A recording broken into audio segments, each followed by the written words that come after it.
एक राजमान्य योगी, एक स्वयंप्रकाशी व्यक्तिमत्व.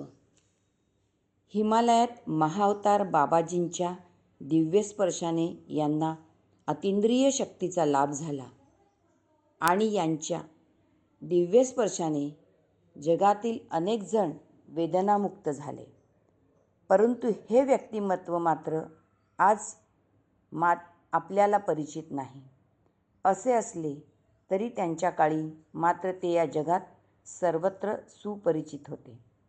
अत्यंत लहान वयात सर्वार्थाने प्रतिकूल परिस्थितीत जगातील सर्वश्रेष्ठ मसाजिस्ट बनले. पंडित नेहरू, महात्मा गांधी, स्टॅलिन, आयसेनहॉवर, बर्नार्ड शॉ, योगी अरविंद यांच्यापासून जगातील अनेक मान्यवरांना त्यांनी मसाजाने आराम दिला आहे. हिमालयात 6 वर्षे योगसाधना घडली. साक्षात महाअवतार बाबाजी गुरु म्हणून लाभले. भारताच्या स्वातंत्र्य लढ्यातही ते सक्रिय होते.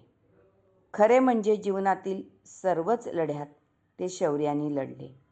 अद्भुत चिया घरा वीररस आला पाहुणेरा असे त्यांचे जीवनचरित्र आहे.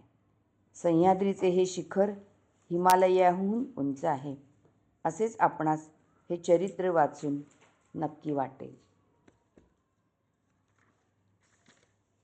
आपल्या अत्यंत अद्भुत जीवनाचा कुठेही डंका न वाजवता, तसेच आपल्यातील दिव्य शक्तींचा कुठेही बभरा किंवा वाच्यता न करता अत्यंत साधेपणाने व सरळपणे जीवन जगणाऱ्या डॉक्टर राम भोसले यांचं हे चरित्र आहे.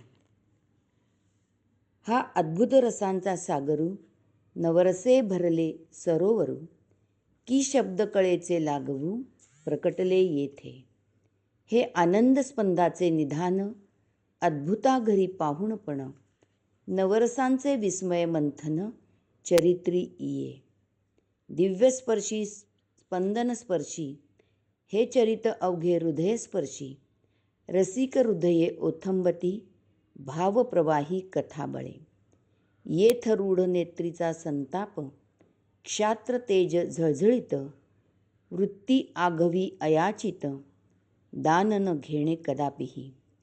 जो स्पंद जीवनाचा आधारू, जो स्पंद संगीताचा मुकुटमेरू, तोची जाहला चाकरू, कथेची या नायकाचा. हा रामकथेचा विस्तारू, प्रतिभावंतासी आधारू, तोची लेखन संसारू, प्रकटला येथे. ही धनंजय देशपांडे यांनी श्रीराम भोसले यांच्याकरता केलेली ही कविता आहे. अतिशय सार्थ कविता आहे. यानंतर आपण या दिव्यस्पर्शी कादंबरीचं वाचनाला सुरुवात करणार आहोत.